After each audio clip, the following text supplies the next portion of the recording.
Welcome to the Filmlings podcast, a bi-weekly podcast where we analyze all that goes into effective filmmaking. I'm Jonathan. And I'm Alex.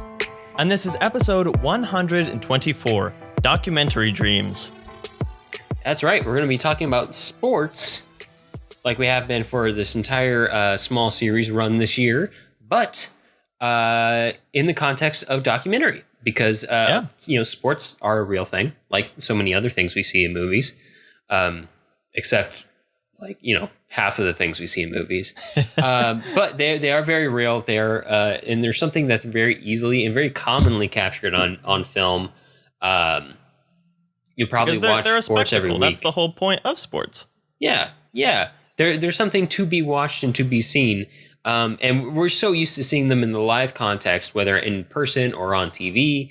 But once you get a movie crew in there, you can explore different stories around it. And some of the things we'll be talking about today are kind of like preservations of live recordings, as some are, or live events. Some are retellings of stories of people who are in the sports world that are, very much viewed through that lens of sports and a sports career. And some are literally a mix of the two of those. Yeah. We have a really great combination of just different ways that documentaries come about, because they're basically three different ways that you can create a documentary. One is you know exactly what's going to happen, so you can plan for it and you can shoot it almost like a film. One is you're kind of discovering the story as you go along, and the final one is to retell something that's already happened and has come to a conclusion. And we're seeing all three of those today. Exactly. It's a pretty good range. But the specific films we'll be talking about are Tokyo Olympiad from 1965, directed by Kon Ichikawa, which won a BAFTA for both the documentary award, which is essentially best documentary, and the UN award, which is assigned by committee with a delegation from the UN, which makes sense because it's the Olympics. Then Hoop Dreams from 1994, the year we were born, directed by one Steve James, and this was nominated for Best Film Editing at the Oscars, which is pretty phenomenal considering its origin story, which we'll talk about once we get into something or the specifics of that film. And then finally, Senna from 2010, which is directed by Asif Kapadia, and won BAFTAs for both Best Documentary Film and Best Editing, and was nominated for the Best British Film at the BAFTAs. Yeah, absolutely. And Senna is actually available on Netflix right now, so if you're interested, you can go check it out there. All right, well, there's not a ton of setup for these movies because they just sort of are their sport, so let's jump right into it. Yeah, we're starting off with the Olympics, so Jason, set up Tokyo Olympiad. Tokyo Olympiad from 1965. Covering the 1964 Olympics held in Tokyo, Japan, this film covers in detail and beauty the world's best athletes on the biggest shared stage in the world. Okay, Alex, I think one thing that we have to kind of start this conversation off with is something that we talked about at the very beginning of this season, but we haven't actually covered it, which is Leni Riefenstahl's Olympia, which kind of set the bar for Olympic documentaries and Olympic representation. So I think I'm not totally clear on the history of Olympic recordings, but I think that whatever country is hosting kind of gets to choose how they want to capture that. And Leni Riefenstahl in 1936, when the Olympics were held in Germany, was commissioned by Adolf Hitler to capture the Olympics as a sort of monument to the German strength and power and might, which is actually really satisfying when you see America win so many medals during those. But that's the big story there. But you're right. She captured it really well. Yeah, and you're right. A big, up until rather recently, when basically almost up until the transition into full digital technology, maybe a little bit with tape technology in the 80s and 90s. But the essentially democratization of filming the Olympics became something larger as time went on. But earlier on in the 40s, 50s, 60s, it was a very political thing. Especially because, the country hosting determined who had access to what. Yeah. In correspondence with the Olympic Council, or the Olympic governing body. I think it's changed names over the years. But they essentially have the power to turn it into a big piece of propaganda, which was definitely what they tried to do in Olympia, and what some people wanted for Tokyo Olympiad. But that's not how Kon Ichikawa envisioned it, and that's actually I much prefer his vision of it, which focuses much more on the actual sports themselves, the humanity of the event, which is kind of like the goal behind the Olympics, is tearing down these borders or these divisions we've kind of assigned ourselves in favor of showing the common humanity. And he focuses a lot on that beauty connected between all of these athletes performing. And, occasionally they'll interject with like these human stories, but most of it's just watching the incredible things that humans can do, shot really, really well in a really cool setting. Yeah. And he does, I did watch one interview with the director on Criterion, because it's on the Criterion channel right now, along with actually a huge collection of Olympic recordings. But he talks about Olympia because it came up because it kind of has to. And this Tokyo Olympiad is basically is like right behind Olympia as far as fame of Olympic recordings. So that, because he put so much effort into it, but he says that, Leni Riefenstahl was going for a very political message when she was creating that Olympia. And his kind of message that he was trying to put through the whole thing was peace, which, as simple as it sounds, obviously is makes a lot of sense. And once you get into it, you're watching the sport and you're watching all of the countries compete, which, on its face is a pretty objective sort of a thing. But, documentaries, as objective as they kind of seem like they can be, they never are. They always have some kind of point of view to one extent or another. And I think one of the things that Ichikawa does really well is, for example, just the way that he starts the whole thing. He begins it with a history of the modern Olympics from the late 1800s through, I believe, 1965 was the 18th Olympics. And so he goes through, where each Olympic was held, what was happening politically, the two Olympic games that were skipped because of World War II, the years that that Japan was banned from hosting the Olympics, and then finally to this one in which they were able to host, obviously. And then there are also moments throughout when he will zero in on an athlete, which he doesn't do very often, but I do think it's interesting when he does. Like he talks about the athlete from Chad, which had just become a nation at that point, which I didn't even realize. That was really cool. I actually really enjoyed that portion of this film. That was really dope. And just like the I don't really want to say lonely, although it almost feels that way, but like the solitary view of this character. I mean, he's a real person. Yeah.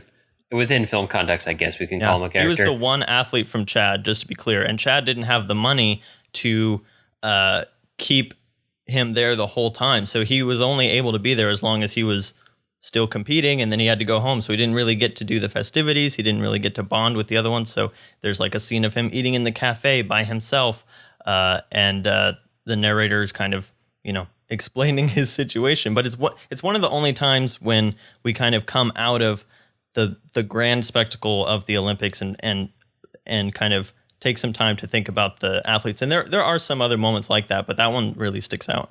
Yeah, no, that's a super nice moment. And a lot of it does essentially break down into these extended sequences that feel very Olympic in nature based on just the way that I'm used to watching the games myself. Which is, you see, like, today you wake up and in the morning, it's this long sequence of just, I guess, track and field. And then at night, it's all like swimming. And it essentially focuses in on that. And it captures really quickly the drama of a certain event, even if the depiction of the event is shorter compared to others. like there's some that last a really long time. Like the marathon coverage lasts a good long while, which kind of makes sense. It's a marathon. It's kind of the biggest deal of the Olympics, really. Especially, I don't think I realized that every Olympics ends on the marathon. I realized that it ended with them. Yeah, that's pretty cool. It makes sense though. And there's that really long opening sequence with the torch carrying, which is the most, I would say the most inventive portion of it, because a lot of it feels there's some more stagedness to parts of that. Not only in the fact that, the filmmaker gets to do it, but also the carrying of the torch is more inherently theatrical than a lot of the other events at the games. Yeah, and so just to kind of bring back to sort of the way that the coverage was happened, here's a fun tidbit for you, Alex. The first person who was approached to direct this documentary of the Olympics, can you guess who that might have been? Was it somebody famous? It was Akira Kurosawa himself. Yeah, that's what I was thinking. And so he was approached to direct, but apparently he was a little controlling. He had some very, very specific ideas of how to do this. Was a little controlling. Yeah, which, when you have to report to a panel and, you don't get redos and you have to, be able to know what you're doing on a budget, it doesn't go over so well. So it ended up going to Ichikawa. But I do think that's interesting that it was originally to go to Kurosawa, which would have been a very different film. But I think Ichikawa did a great job of covering this. And just, the one thing that really helps this film and any kind of retroactive documentary of the Olympics that you don't get the same experience when you're watching it live or whatever, is that you have so much more creative shots and you get the really cool slow motion, and you get like close-ups of just like these athletes who have toned their bodies into such a perfect state for doing whatever their specialized activity is, that it's really amazing. And again, it drives home this awe and amazement at what the human body is capable of in its peak form, in these people who have dedicated their lives to it.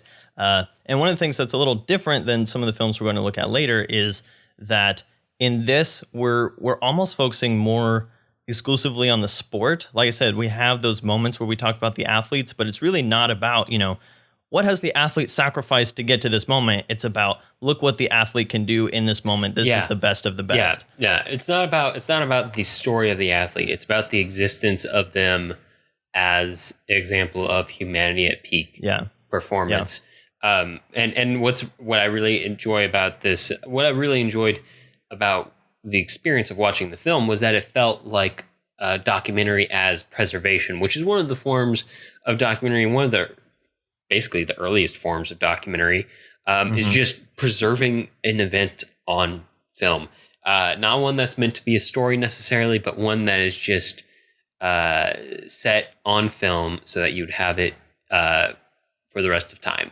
And that's kind of what this is. And there's a lot of well done work in here. And I could see an argument that you could maybe cut some of this stuff so that this wasn't 3 hours long. But also, like, it's a 2 week or 2 to 4 week event. It's a huge event. It's really long. The fact that it's only 3 hours is pretty impressive. But the cutaway shots to the audience, to the cheering fans, to the workers, like I remember a little shot that sticks in my head that's of a crew of the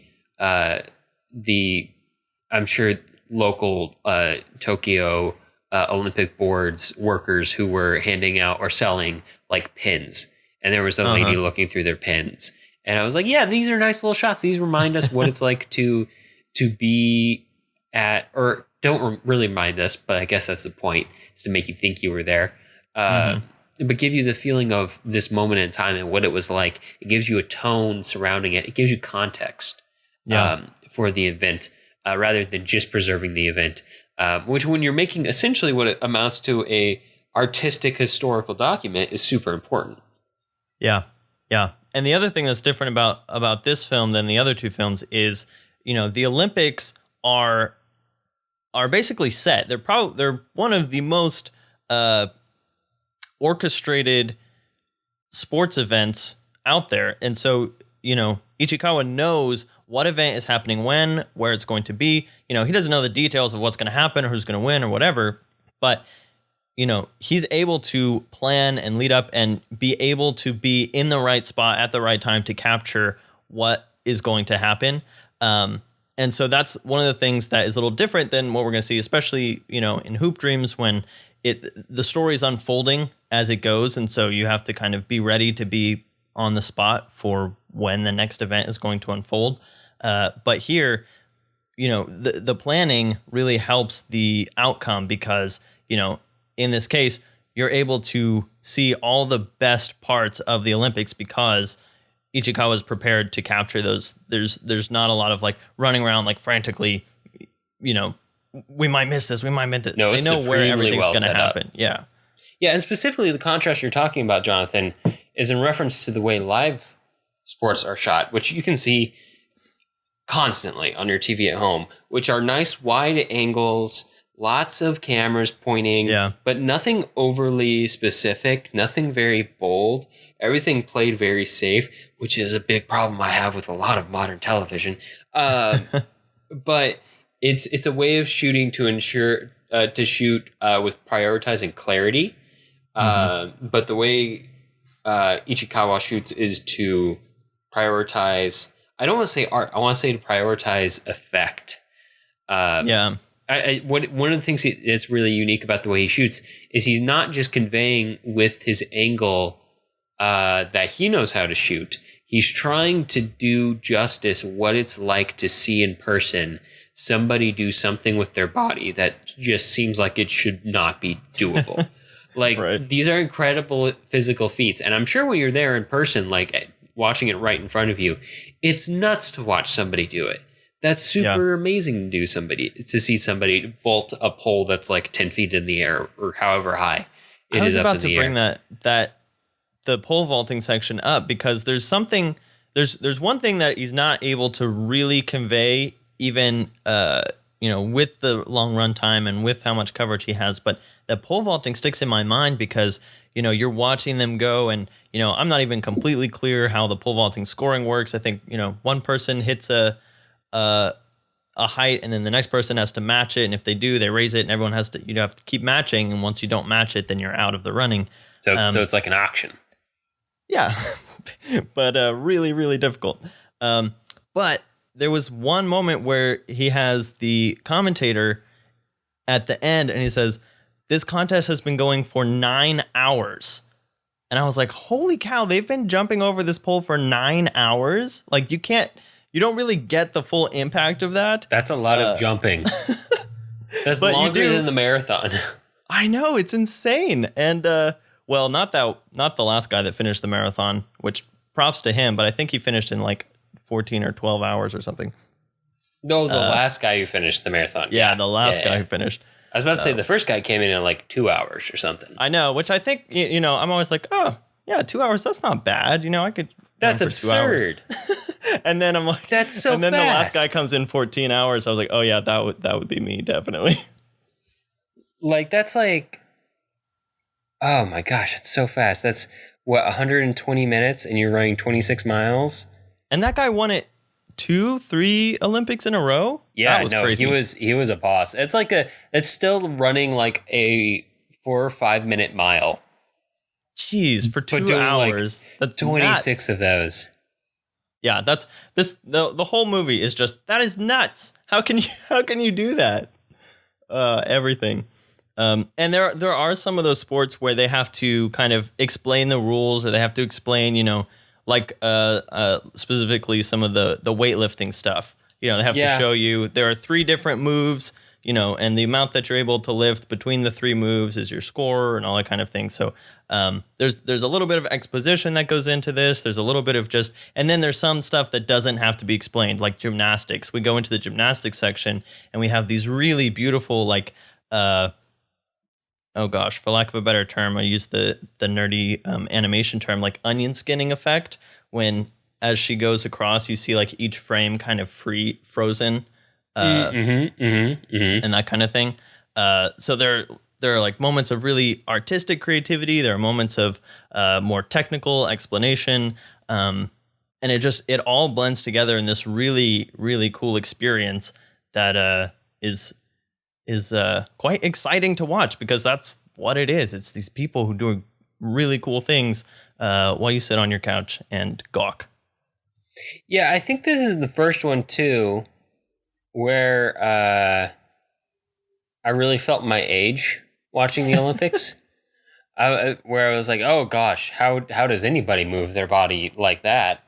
And then you realize most of these people are like our age or younger. Oh yeah, definitely younger. Also, here's the thing to point out, Jonathan, that I don't think a lot of people realize, because in the modern era, like this is just, it's no longer a thing.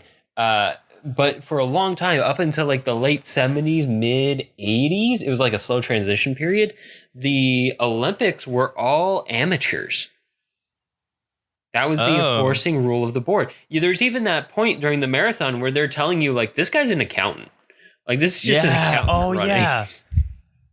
or and this also guy's just a clerk. to clarify, the technical term amateur, I think, usually just means someone who doesn't do this for money. Exactly. So it may not mean that they're, yeah, you know, that's the difference not between good. amateur It just and means they professional. don't do it for money. It's been extrapolated over the years to mean that if you're an amateur, you're not as good. Yeah, you don't deserve the money for doing it. The metaphor makes a lot of sense, but the technical definitions of the term are as you said. Right. But yeah, man, Tokyo Olympiad is awesome. It's really cool to watch. I mean, I enjoyed watching Olympia, which is even longer because it's in 2 parts, and there's some really cool like artistic stuff. But Tokyo Olympiad brings it into color. It brings a lot more technical innovation and a lot more just cinema maturity to the table, and it really shows. Yeah, well, fewer Nazis too. And yeah, there's way less Nazis. Yeah, but that helps a lot. But there's not quite as much satisfaction of watching America beat the pants off of everyone else.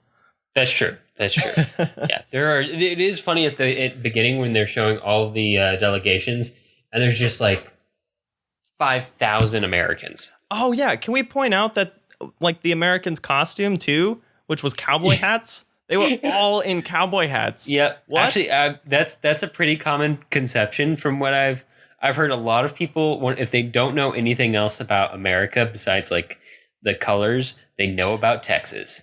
Yeah, I know. Like, we're Texans, so like I get it. Like, okay, cowboy hats, but is America just like the Wild West all the time to people? It's a slang term too in Sweden or Norway. One of the Scandinavian countries that's on the peninsula up there. Uses the term Texas to describe like a really wild party. So like kids will. Oh my gosh. And I'm sure it's maybe a little outdated today. This was on an article I read from like 5 years ago. But you'd be like, hey man, that party last night, it was very Texas, yes? So Texas, that party. Oh man. But I do want to bring up the opening ceremony, because I think that's also another instance where, first of all, the section is very long because he shows nearly every country that walks in, which is a huge part of the Olympics. Just watching all the countries come together is what the Olympics is all about. But it also, as a documentary, it captures a really interesting moment in history, because, you have East Germany and West Germany, which are 2 separate countries coming in at the same time. They've come together. They've even been unified, and the announcer, brings that up. You see the countries that have been here for the first time, the countries who have like 1 athlete participating. You see freaking America come in as this horde. So it's just really interesting to see, the way that that's presented in all these different countries and where they're all at politically at this moment of time, which, 65, obviously there's never a non-tumultuous moment in history. but not as tumultuous as like the 1936 Olympics. And but it's so interesting as a snapshot of just world politics and world tensions, and then also just to see that all go out the window once the sport starts, and then it's just sports. Just sports. Just sports. That's what we should be doing this whole thing in sports announcer voice. Oh, we're gonna hurt ourselves. That's what's gonna happen. And here comes Tokyo Olympiad down the stretch. Well, I mean, we have been spending quite a time on Tokyo Olympiad. Do we want to move on to Hoop Dreams?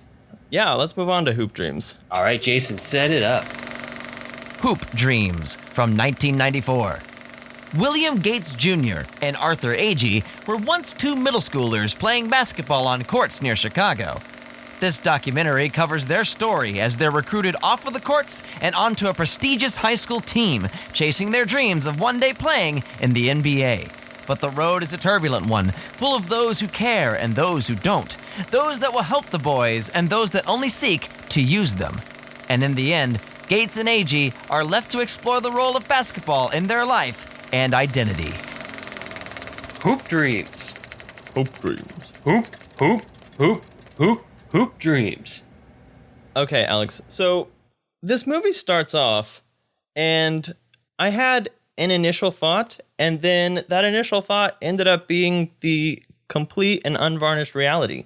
Because I've heard of this documentary for a long time. I think you've seen it before. Were you like, this is going to end real badly? No, not that. I just, like, from a style perspective, it started, and I was like, this looks like a TV special. Yes, and then I looked it up. Yeah, no, that's 100% what it is. This movie was supposed to be a 30-minute PBS special about how kids playing in the same, like, inner city basketball ring, you know, how they kind of, you know, find a school to go to and what their different socioeconomic situations mean for their futures and their, their education and all that kind of thing. And then this crew got so attached to these two kids that they started following that without any funding for the next 3 years, they picked several days out of their high school careers to come back and follow up with them.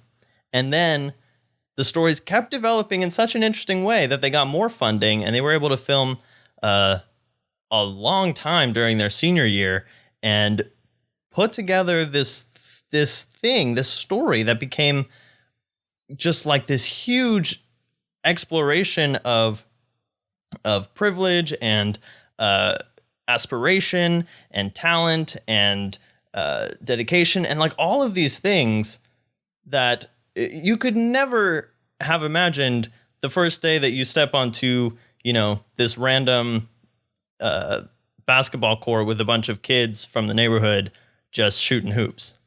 Yeah, no, it takes a big turn. But yeah, I mean, it points out kind of like this exploitative side of sports. I've seen this movie a couple times. And it does, I think it hit the second time a lot more because I knew how bad it was going to end. Mm-hmm. Especially because, you know, the whole time you're watching this, like, these are real people. They have Wikipedia articles about them. You can go hear what happened to them and where they ended up. It's not much happier after the movie ends either. Yeah, it's not like awful either. It's just that the time they spent on basketball kind of ends up being a bit of a derailment. So the one who really, really likes basketball all the way through, oh gosh, there's too many names in my head. So we have Arthur Agee. Yeah, Arthur. And we have William. Yeah. What's his name? So Arthur is really into basketball the entire time. He's the one who has to leave school at a certain point because there's this weird, like, we want you on the team, but also you need. No. William is the one who gets really far. Arthur is the one who. He leaves and goes back to public school. Yes. Yeah, that's right. Yeah. Well, yeah, so leaves. He kind of gets kicked out. He gets kicked out. Yeah, because they invited him there to play basketball, and then they took away his scholarship, ostensibly for academic performance, but also you brought him there to spend all of his time on basketball. And so he didn't like do quite as good as you hoped or whatever. Yeah, There's a lot like- of implication that is kind of Yeah. subtextual. there's a lot of very mixed signals that you see be sent to the kids along the way. Mm-hmm. It's And here's the thing, it's not- really interesting because the filmmakers are really treading lines in this movie to I think they do a pretty good job for the most part because they try to present a lot of different factors that contribute to the kind of trajectory that each of the kids goes on without really like coming down hard and fast on, it's because they're black or it's because they're poor or it's because, whatever. Like there's a tapestry of issues that goes on in each of these kids' lives. And they do a pretty good job of showing a fairly broad picture of that. Which of course, like there's they always spend a so limit. much time with them that it's hard to argue that anything in this film is oversimplified. Yeah. They're not like they're not grinding an axe about any one specific like social issue or something. They're trying to show these people as as humans, and they do like these people are complicated. Yeah, they're pretty stayed back. There's not a lot of narration. There is some though, and that's one of the things that I want to get to is that like What I was going to say is there's not a lot of narration that specifically editorializes. Of course, Yeah, there's a it lot of tries to be editorializing objective. in terms of like what they show and what they don't show. But most of like the opinions directly stated in the piece come from people on screen, and actually very rarely from the two players themselves, mostly from people around them. A lot from the coach, actually, who I don't like. I did not like him. oh the I was kind of neutral on him the first time I watched, and then the second St. time I Joseph's watched, coach. yeah, I was like, oh, Yeah. this guy sucks. The dude who like I have no perspective on the 90s, but like pipes were outdated for the 90s, right? Yeah, no, I mean, yeah, it This dude wasn't. always has a pipe sticking out of his mouth. Yeah, no, it's really weird. And he didn't strike me as like a great coach either, or like a great either in terms of running a game or teaching. I He don't just know. seemed like he screamed a lot, and He was- then every time that anything went wrong, he wouldn't take any culpability. He would always blame it on the kids. Yeah. Every single thing he was blamed on the kids. And honestly, I haven't seen this, so I may not even be able to speak to it. But it reminded me of what I know of Whiplash. Am I wrong in that? As far as like that overdriving coaching, Yeah, no, that's true. Yeah, no, you have a point. It's very manipulative. Like there's even that point. Like there's one point where he's like, William is doing well in a practice, and everyone else isn't living up to his expectations, even though they're high schoolers. Yeah. But he's yelling at all the kids and going like, "I'm right, William. If only everybody here was like William." I'm like, what are you doing to these children? yeah. That's the other awful. thing is the expectation that's put on them. So especially for William, who Man, you is just supposed to watch be. the fun get sucked out of William's life. Yeah, it's so sad. He likes basketball so much at the start of this, and then it just all goes up in flames. Because he's so good, and he's supposed to be the next. I'm forgetting who Isaiah Thomas. Isaiah Thomas, right? I remember his name because he's famous. Right. So the actual player who came from this school and went on to the NBA and became a really great player and was coached by this coach. And so, it has happened. But now that, it happened with Isaiah Thomas, coach has this idea that it should be the exact same way with William and not really seeing William as his own person, but just as, if I can make him an Isaiah Thomas too, then I'm the guy who coached two Isaiah Thomases, or whatever. And they bring that up too with some of the other coaches as they start to get into the recruiting stuff is, ultimately it all comes down to what's going to make us look better, what gives us the best chance of winning, and not so much what is the best life decision for this kid. And the other thing that goes into all this is where each of the kids end up putting their identities. And I think that evolution is really interesting. Did you kind of pick up on that same vibe? Yeah. No, I get where you're going. Because, you have Arthur, who at the beginning of the film, in the first freshman and sophomore year, he is, he idolizes Isaiah Thomas, and he gets to like play with him at the St. Joseph's recruiting school, and he calls himself by Isaiah Thomas's nickname, Tuss, and he's trying to build himself up to be that. And William doesn't want to be an Isaiah Thomas; he wants to be his own player, but he's kind of, the coach is putting he's also got his dad pressure on him. His dad, who's Arthur, like the stereotypical sports dad. William's dad, who was a player his own. William's dad was a player in the NBA as well, but not for very long. And he's the one. William's dad only shows up like one time at the car shop. Are you thinking of William's brother? Oh, is that William's brother? Yeah, he had an older brother who was like, if he makes it, I'll have made it. That kind of thing. Ah, I see. My bad. Yeah, I think William's dad shows up like one time, but he's like, William has very little connection with his father, and so he worked at his car shop for like a summer or something. And then, once we get to Arthur's dad, that's a whole roller coaster in itself. But the way that Arthur has put his whole identity into basketball at the very beginning, and he eventually has to learn, how to look out for his family, how to, put more identity in just, not succumbing to the peer pressure and the various negative influences in his life. And then basketball becomes just kind of a thing that he's able to enjoy and able to grow in naturally. Whereas William has his identity in his basketball at the very beginning, but then all the pressure is for him to keep basketball as like, that is him. He is how good he is at basketball. And if his basketball starts to suffer, then he loses worth as a person, is kind of the implication that is coming from all the people around him. And that is the tragedy of his story, because that is what makes him so disillusioned with it, because he realizes, if I don't make it to the NBA, I still have to be, worth something to myself. But I put so much into this basketball that, it's kind of all he has. Yeah, no, you can just see it in his face too. Yeah, He just gets railroaded on this path.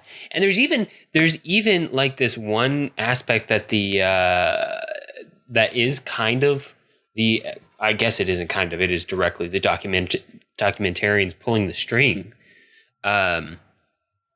strings of the story, but they bring the first recruiter who found the kids back. That was, and he's interesting.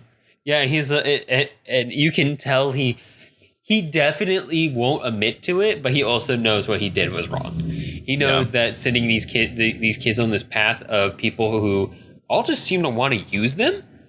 Yeah. And don't actually everyone always keeps saying that they have the kid's best interest in heart, but none of them seem to actually have the kid's best interest in heart. They never talk to them about like how to keep a healthy self-image or like talent person balance.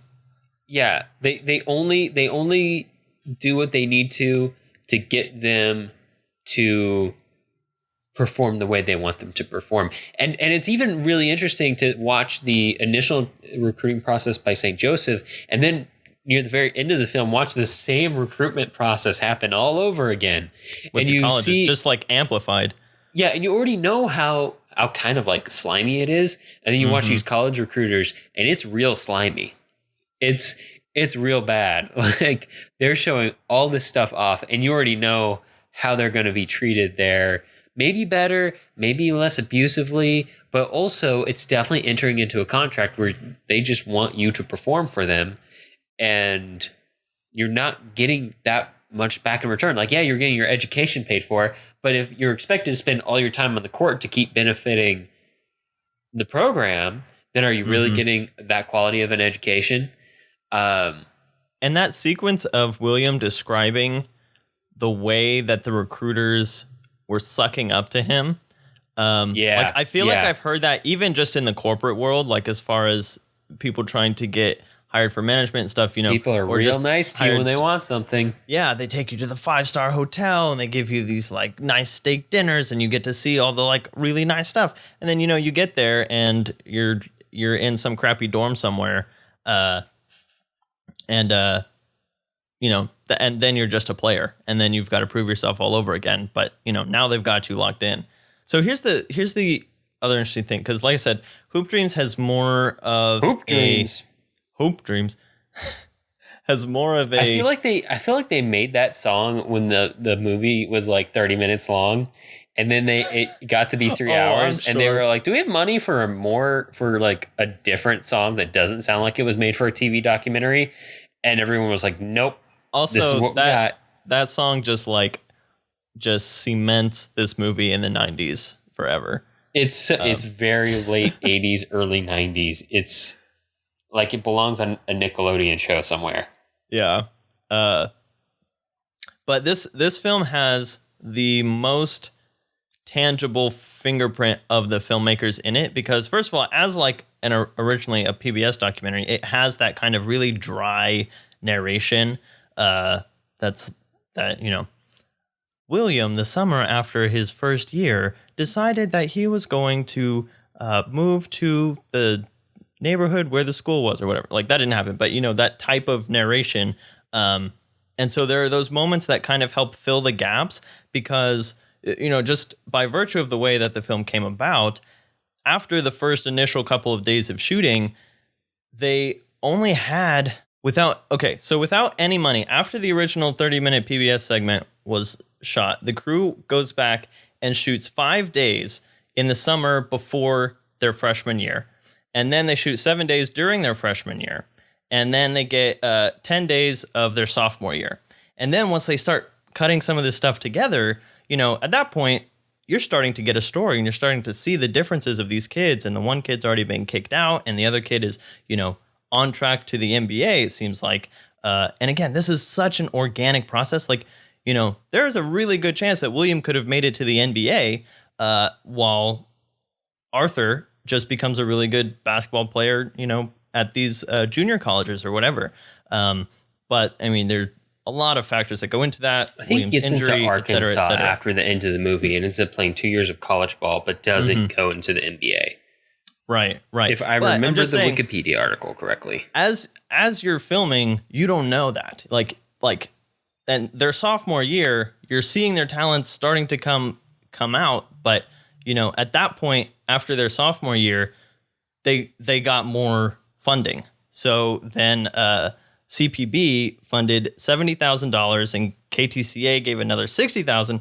So I mean, they're getting a bunch of funds. And then the junior year, they went back and shot for 40 days. And then their senior year, they shot another 100 days. So that's why like the first 2 years of their high school are like really skimpy. And then like everything starts to build up. And obviously more interesting things start to happen in the junior and senior year, because that's when the college starts coming into the equation. And a lot of their personal growth has kind of started to really show fruit. And so I think it's so interesting the way that this documentary grew as a, something that's so unpredictable. Like you don't know how any of this stuff is going to turn out. And yet it could be a waste. It turned into something that actually has like real, almost like thematic and symbolic significance. Like you almost couldn't write it better, the way that these two kids that they chose to follow kind of turned out. Yeah, no, it ended up being a really good story. It very much has a sense of discovery and a sense of serendipity to how it unfolded. And essentially it was just really lucky that everyone was interested in keeping the story going, that they checked in. It kind of falls into this subcategory of long-term documentaries, which are a thing, which kind of like this one check back in with the same people over long periods of time. The one that I think about is the I think it's called something like By Tens or something like that. But it's covers like a group of like a kinder or it would be an American fifth grade class, but whatever the British equivalent of that is, because they're 10-year-olds. Okay. And it does another installment, like it's a documentary series, and it does another installment every 10 years. And it started in like the 60s and went through, I think they just released their most recent one like in 2015, 2016, something like that, when all of the kids were like really old. Oh, interesting. I think I've heard about that, but I haven't seen it. But yeah, I'm it gonna does. try to see if I can find it. But that's always one of the questions with the documentaries, especially covering something this organic, is where do you end it? Where do you come to a conclusion? Obviously, they didn't. So they just followed them through their high school year, and they got like a tiny bit of information after they went to college, but they never actually found out if they got to the NBA or anything like that. It's called 7 Up. The first one's called 7 Up. Then the next one's called 7+7. And then it's just their age. So 21, 28, 35, 42, 49, 56. And most recently last year, 63. It followed these people. And you can read about all of their individual lives in this giant Wikipedia article. Or just watch the movies. So yeah, it's kind of a thing. They kind of signed up for it knowing that would be the case, but well, I imagine their parents would have to have signed them up for it originally. Yeah, imagine that. Your parents sign you up for this thing and you're just stuck with it for the rest of your life. Kind of like these guys with basketball. Mm-hmm. Now, thankfully, like the cameras left them. But that's the other thing is like the presence of the filmmaker changes the outcome of things. And that's one of the most basic documentary understandings is that the presence of a camera changes any event that is happening, for good or bad, and there are a lot of, there's some great Errol Morris documentaries that kind of go into this on a more philosophical level and stuff like that. But one of the things that I think is really interesting is especially because of how, kind of rough their situations are. Like the filmmakers are trying to show that in this situation, but they're also not totally hands off. So one of the most interesting sections of the film is when the mom has been talking about how she's lost several jobs, the dad has lost several jobs. They just can't hold down a job enough to keep their bills going, and the lights actually get shut off in the middle of an interview.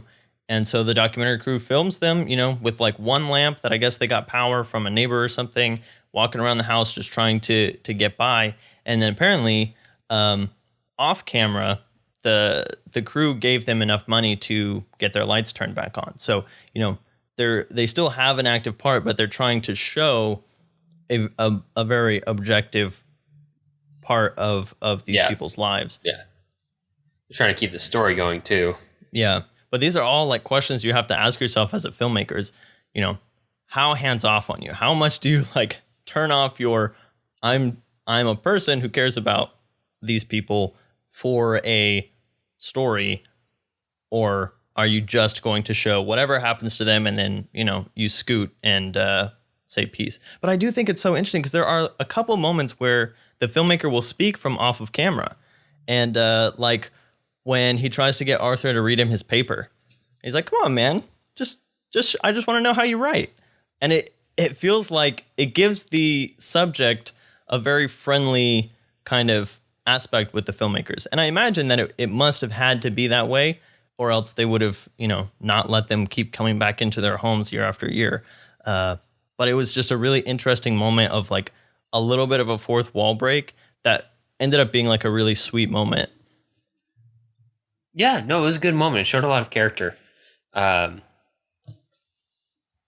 it was a good way to kind of explore that aspect of the film and kind of acknowledge it as well. From the filmmaker's perspective, to be like, yeah, we were involved in this to a certain degree, not kind of presenting a slight inaccuracy and assuming or presenting it as if they weren't. which is kind of a nice tacit acknowledgement from the filmmakers. Yeah. All right. Shall we move on to Senna? Yeah. Let's do it. Jason, set us up. Senna from 2010. This documentary covers the career of Ayrton Senna, from his debut in the Formula One racing scene in 1984 up to his tragic death in a car accident in 1994. Assembling the story primarily from source material surrounding his racing career, Senna traces the challenges of his career and digs to represent the humanity of the person facing them, all with the knowledge that death could always be around the next corner. All right, Jonathan. I've seen this one again before as well. And it's actually the one that I ranked the lowest when I was doing ratings on Letterboxd out of these three. What did you think of it? Yeah, I enjoyed it. I mean, I see where you're coming from, because it is it's interesting in that it's the most fixed of the topics. And my thing about it is that it's called Senna, which makes you think it's about this person who is a racing driver, but it's not really about the person. It's just about the racing driver, if that makes sense. Like you get into like bit. his humanity a little bit, but they only really touch on it. It is incredibly well put together in terms of technique. Like the editing is incredible. The use of the car noises, the sound editing, the use of blending in live events occasionally to give some context, such as riots in Brazil during his career. Occasionally, they'll get him to try to comment on it, but not a lot really comes out of those that I think shapes who we think of this guy as a person. He gives a lot of non-answers in those interviews. I think the most humanity that we see their out hands of are him, a little tied in some of those elements. Yeah. Because all this is after the fact, right? No one set out to make a documentary about it. A lot of this is essentially found footage pulled from an archive because it was unexpected. Actually, there's some amazing found footage. I didn't know that all these race cars had cameras inside the cockpit and that kind of stuff. Like it led to some really cool stuff that they were able to do and gather all of 60s version of a GoPro. Yeah. Well, it wasn't even 60s, was it? It was the 80s. 80s, yeah. Yeah, I'm sure it was like a VHS. I think Senna, well, spoilers, but that's kind of what the whole thing leads up to. But I think Senna passed away, and it's historical, in 94, which I also thought was an interesting convergence with Hoop Dreams. No, it kind of links up. It kind of runs up to that period of time. It covers the same period of time, just in a different part of the world. I think the it's a lot of traveling. I thought the most interesting part of the film actually was this one, I guess, shot. There's not a lot of coverage of it, but one shot where Senna is going in somewhere and his team is escorting him away from a group of fans who are being essentially like pushed away or forced away.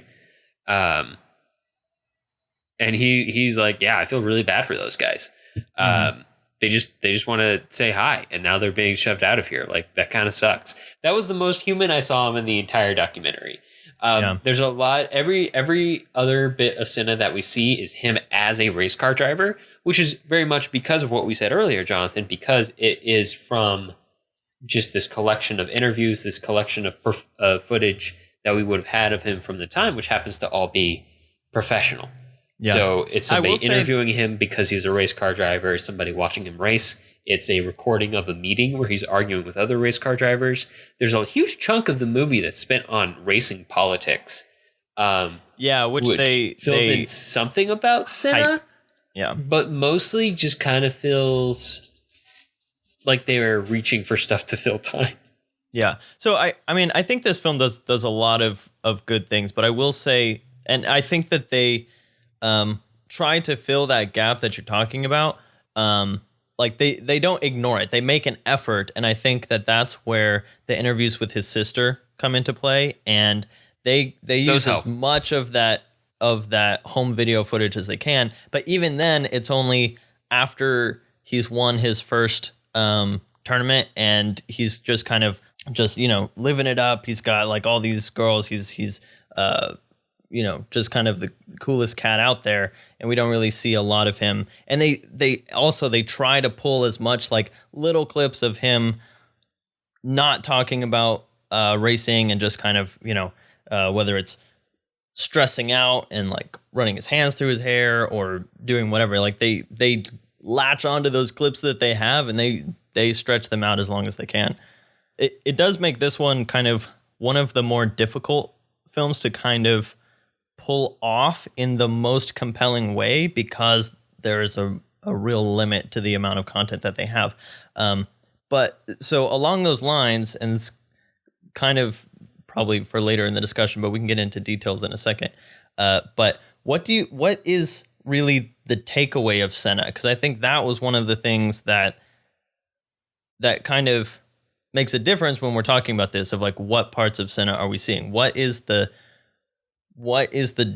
overall point of making this documentary? I don't really know. Because I think there's two options, and they're not completely like they go together. Because to one extent, it is a celebration of Senna, but to another extent, the last thing that the film shows is that the Senna's death kind of created a more rigid safety system for the Formula One race, which has not led to any deaths since then. So I wasn't sure if that was kind of the point, is that, That's a good at one. what point does a sport and the politics of that sport, again, to your point, there's a lot of politics in the film that they really hammer down on. At what point do the politics of a sport become worth the price of a human's life, at that point? And they try to, they make Senna as sympathetic as they can, because, they're using him as that focal point. Yeah. So I totally see what you're saying with the safety thing, but that again kind of just feels political. And I didn't really see it coming until the very end, so I didn't think that the whole film had a real focus on it. So the most interesting thing to me about this documentary, and I don't know if it was intentional, it maybe could have been more interesting to me personally if they had leaned into this a bit more. But a lot of the framing of the story is talking about the greatest racer of all time. When you're talking about Senna. But I feel like one of the reasons why you could consider him that is because he's basically ends up being cut down in his prime. So we're left with this frozen, preserved image of him. And the film is essentially, without really leaning into it, exploring this frozen image that we have of him. Now, if they had done a lot more retrospectives from the future with a lot more people who were talking about who Senna really was, or a lot of fans of the sport talking about how they thought about Senna, and they were people who never met him, only knew him by reputation, and comparing and contrasting those two to try to get at the root of who this person really was as an individual, that could have made a really interesting story here. But you kind of just get like a highlights reel of his career. Yeah. A really well put together, well done technically and artistically through editing, which may be footage, and which putting may be together worth a something good on its own document of his career. Yeah. But it kind of lacks much of a story, which it feels like there just could have been a story, right? Like, because it's so person focused. It's not event focused like the Olympiad, where we just need to feel present in the situation. We're just watching a combination of footage that's already available elsewhere, edited together. It's edited together really impressively, but what are we getting? But I will say one thing that it does is, for one, it brings Formula One and this sport to probably a wider audience than it had before. People who maybe aren't interested in watching the Formula One every year or whatever, can find something interesting in the documentary. So it kind of transcends just that sport in itself. But I do think that they do a really good job of finding as much else as they can. And they do present the sport stuff on its own, like, really well. I do think some of the most like really interesting elements are that they're able to find so many of like even these kind of ominous foreshadowing interviews where Senna is talking about the danger of the sport, or he's talking about what his life is going to look like and all that stuff, and kind of having even a basic knowledge that, you know, he's going to die in the sport gives a really interesting lead up to it. And all the that was a really interesting moment. They did do a good job with that. We're kind of, they sourced out all that already shot footage of him talking about the aspect of death and that other people died in the sport. Yeah. And it was really interesting to me that only that one other guy, like days before the race, was it that, I think it was that last race, had died in practice. And they had shown several other crashes, but apparently that other guy was the only one who had died within this generation of racers. And then Senna became the second. So, like, up to that point, I would have assumed that, you know, deaths are infrequent but not uncommon. And then I was like, oh, wow, that's actually a big deal if it's that rare. Yeah. No, and especially when it's like the pillar of the sport too. Like, it is a resonant moment. Yeah. And that whole moment of after that first guy gets taken off the track and all the other racers are just literally sitting there wondering, what are we doing? Like, is this worth it? Is it really worth it? And then Senna goes out and he just like runs the track faster and faster and faster because that's the only way he knows how to let that emotion out, which is so interesting. There are parts of it that are really cool and interesting, and they focus on them pretty well. Like the contrast with the other driver, Prost, which is specifically there to show the difference between somebody who races for position for points. Mm-hmm. Like they're talking about how Prost will stay in fifth place if that's what he needs to do to get more points. Whereas Senna's just out there to win every single. And the other race. thing it does is it drives home the politics, which I felt like was a little dramatized. Like I understand like a lot of that stuff was really shady. And there's huge controversy that, at least from the way that it's presented, seems completely justified, but it also did feel a little tabloidy at parts. Yeah. And again, that's part of the effect of using found footage. Yeah.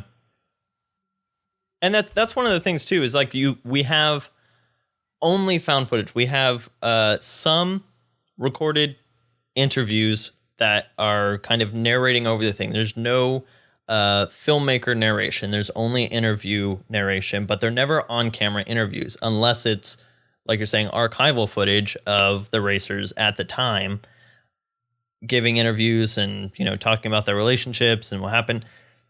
But this film could have been very different if we had sat down with the sister and seen her on camera and, you know, got her side of who Senna was, and we sat down with Prost and talked to him through it, and, you know, even got like Prost's retrospective thoughts on Senna after the fact and all that kind of thing. So there are a lot of different approaches that you could take to this.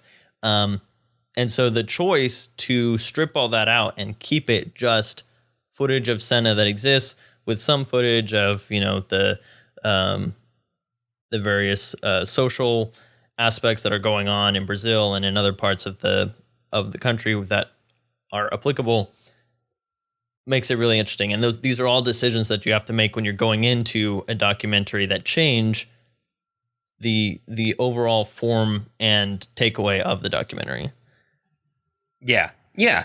No, it is a good retrospective of how you're going to focus. Like, you pick the lens that you look at a documentary through, using your structure, using what you choose to spend time on, and in telling your story. I don't know. I just feel like there's more potential here, and I'm left. There's like a layer that even Tokyo Olympiad, as kind of objective documentary as it is to whatever extent, feels like it kind of has like a grander scope, and Hoop Dreams feels like it has this social and philosophical scope, even at an implied level, that Senna doesn't really have that extra layer somehow. And I'm not saying that, like, you know, there was a much better way to do it, but it just feels, in comparison, lacking.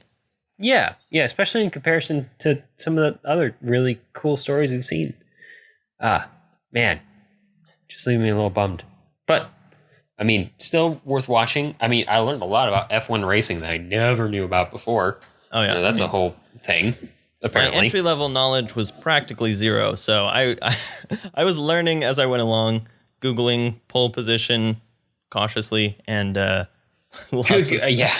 I don't think they ever explain what pole position is in the movie. They didn't explain it. I thought they would. They explain what the opposite of pole position is, but they don't tell you what pole position is. I had to go look that up, and that was frustrating.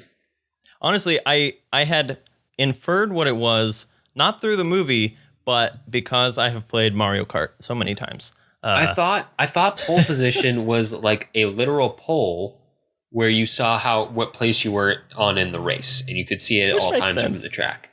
But it's not. It's the best position to start in the race, which is determined by how well you did in the practices. In the qualifiers. Yeah. Which I guess kind of explains why Senna was upset about it in that one scene. I don't know why he was upset about it in that one scene either. I never knew why they had assigned. Like, I know that he didn't want the bad spot, but I didn't know why he was assigned to the bad spot. Oh, that was part of the politics. That was because Prost had ins with the racing officials, and that's kind of all that kind of implied political level was that they were setting Senna up for failure, and they tried really hard not to imply that Prost was directly like crashing into Senna and that kind of thing, but that's pretty much what came out, what it came out as. Yeah, that's kind of what it looked like. I mean, they're showing the footage too, so you kind of make your own assumptions at that point. Yeah, right. All right, well, anything else about Senna before we move on into overall notes? No, I think we should go to overall notes. Okay. So yeah, I love when we get to have documentary episodes because they're not the most common thing that we talk about, but they do bring a really interesting element to cinema and to storytelling. And these three, just even as documentaries, if you take out the sports element, show three very different ways of approaching documentary, which is one of the things that just fascinates me so much, is that the story can come about in so many different ways. Sometimes you basically know what to expect, but you can always be surprised. And sometimes you're just along for the ride. Like Hoop Dreams is just Dreams. It's fascinating because as you watch it, especially the first time, you're kind of discovering the film just as much as the filmmakers are. Yeah. It's that one's definitely an exploration. It's an interesting take on sports, especially following on the heels of looking at so many narrative-based sports movies. How do you think that real life sports stack up against fictional sports, Jonathan? Well, I think they Which have... do you prefer? Oh gosh, you're just gonna go straight for that jugular. I think they have very different purposes, and so it's interesting because, like, in a narrative sports film, the film is being constructed in order to create a feeling or to convey some kind of a message. Like, sports films are very rarely just like about the sport, but here it's kind of and even these aren't necessarily just about the sport, but the sport is happening as a real event. So it's not, actors or body doubles doing the sport. Here, the sport is part of the entertainment value itself and not just kind of like a theatrical background, if you will. Yeah. I would say most of us probably consume sports more regularly live, which is debatably a documentary style. I would say it is, personally. Yeah, it's a form. It's just the thing about live sports is that and documentary is crafted and the order in which you show things and the order in which you reveal information and the way that you contrast it, in Kuleshov style, changes the audience's perspective. Whereas in live, it's just a matter of get it all on the screen as simply and, as well as we can as it's happening. Yeah. It's limited in its format. Right. But yeah, I do enjoy the live, documentary style coverage of the live events, especially when it's done with a professional crew. Because one of the fun things about watching sports is watching the physical feats, right? Like, and watching something like Tokyo Olympiad, where you see all those feats on display, but in such a beautiful format, it's really satisfying. Yeah, absolutely. And I do think that one of the things that these documentary versions of the film are able to bring to the table is, again, not just like an aspect of the sport, but an aspect of just people and the way that people live, on various ends of the spectrum. You have in Hoop Dreams, you have how these kids who basically only have basketball going for them, how they live and how that affects their opportunities and that kind of thing. And then you have Senna, who, is kind of implied comes from a wealthy family. He's got everything that he needs. And so this sport is just what he chooses to do with his time. It's not, it becomes a passion, but it has less stakes attached to it. The stakes that are in the sport for him are much more on kind of like a personal identity level, rather than like this literally physically affects, how much money my family has at this moment or whatever, is very different. And so that's one of those things that, the fictional versions of the story are all follow very conventional storytelling techniques, whereas these are showing real people in various stages of their life and how sport kind of fits into that piece of the puzzle of a whole human being. Yeah, exactly. Yeah, a lot of these actually end up tackling sport as an identity, whether in healthy proportion or in a dominant fashion in some way, shape, or form, which is interesting because documentaries are inherently built around exploring stories, typically of a personal nature. To combine them with sports ends up inevitably forcing you to explore the stories of the people behind the sport in often unexpected ways. Whereas with a narrative sport film, you typically start with the character issues that get set up in the first act and then move into the sports. Yeah. And I also think it's interesting just to bring this whole series kind of full circle is to compare some of these films almost directly to some of the narrative films that we covered. So Hoop Dreams, it actually kind of toes a line, I think, between Remember the Titans and honestly Chariots of Fire. I see. Because I will say Hoop Dreams is less of like a team sport movie, although basketball is a team sport, but it's not about the team. It's more about like these two kids as individuals, which I do think is an interesting take, especially given the way that we broke down this series between individual sports and team sports. Oh, you know what? Hoop Dreams also relates to like Rocky, that kind of fighting your way to the top type of thing. And then, there's Chariots of Fire has an overlap with the Olympics. I'm trying to think what are the other movies that we covered. We have basketball. We have Field of Dreams, which is kind of like living in its own world in Fantasyland. That's just a weird Kevin Costner Twilight Zone episode. Yeah. Oh gosh, what was our other individual sport? But yeah, it's like seeing the same type of sport portrayed in different ways, and even just the different angles taken is really interesting. Because I mean, these sports films are so broad; they take up such a huge kind of scope of. Oh yeah, The Rider. That actually kind of relates to Senna. I would say it's that question of when do you stop? When does your passion become so dangerous? And actually, The Rider toes the line of documentary in the first place, because so much of the people in that film are actually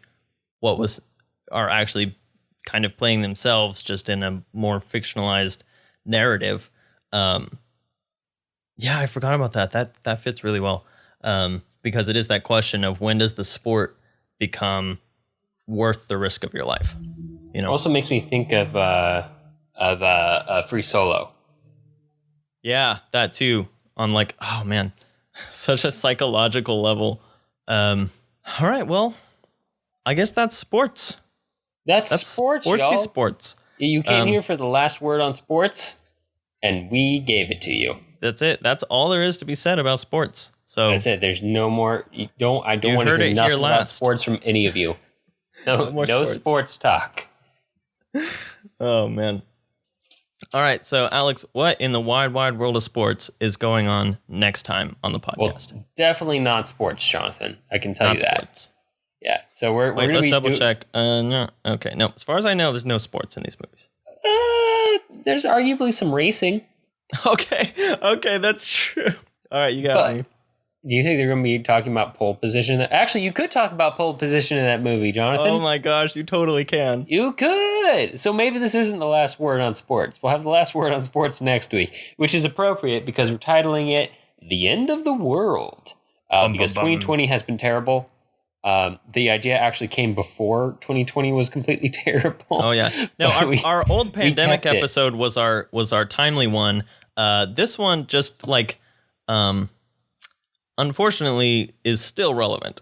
Yeah, it's still pretty relevant. We're not out of the woods yet. Everyone's been talking about how they're just excited for 2020 to be over with. And you know what? I'm right there with you, but it's not like 2021's guaranteed better. So Not like January 1st resets anything. yeah, it's not like, oh hey, the world's great now. How about that? No more pandemic. Woo! But we're going to be talking about the end of the world. So that will include films such as 28 Days Later from 2002, Children of Men from 2008, and Mad Max Fury Road from 2015, which is the one we were talking about with racing. It's racing, yeah. And pole position. I just thought we'd explain what we found funny about that. Because, why not? And if we remember, we will spell that out next time.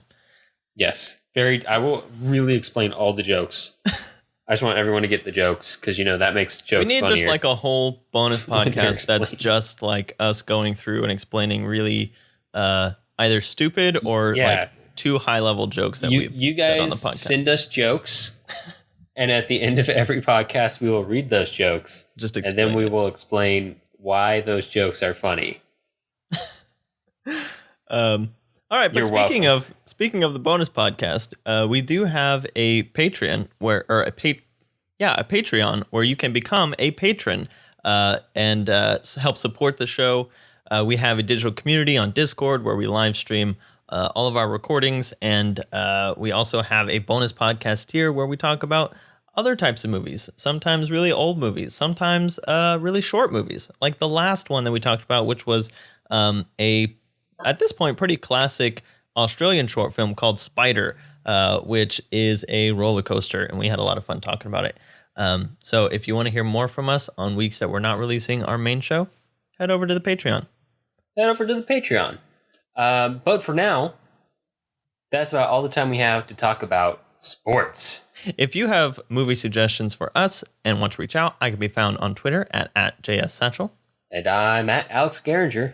And I'm at the Blue Jay, 1994. And to find links to things that we talked about today, you can view them on the blog at thefilmlings.com.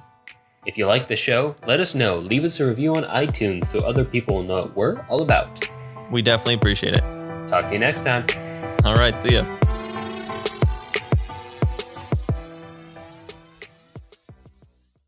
Oh, I'm also burning a candle right now called the Inklings, which is Are you supposed to. kidding me?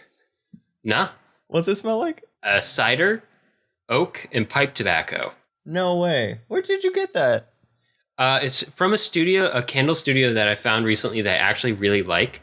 I've started burning a lot of candles since I've started working from home. Just because, it's nice. Why not? But it's called Frostbeard Studio. I actually think you would really like their vibe. It but sounds all of their like they have scents, a candle called the Inklings. So. they have a candle also called the Halfling Hills. I think there's another one called like the Shire or something like that. They've got a lot of Lord of the Rings. They make all these in-house? Yeah, they're like, it's like 4 people. It's like a husband and wife team. They're big book Wow. nerds. That sounds great. I have another one right here that I ordered in the same package called Reading at the Cafe, which smells like coffee and chocolate pastry. And sometimes I'll just like sniff it whenever I'm hungry. I haven't even burned it yet, but I'm just like, that smells real good.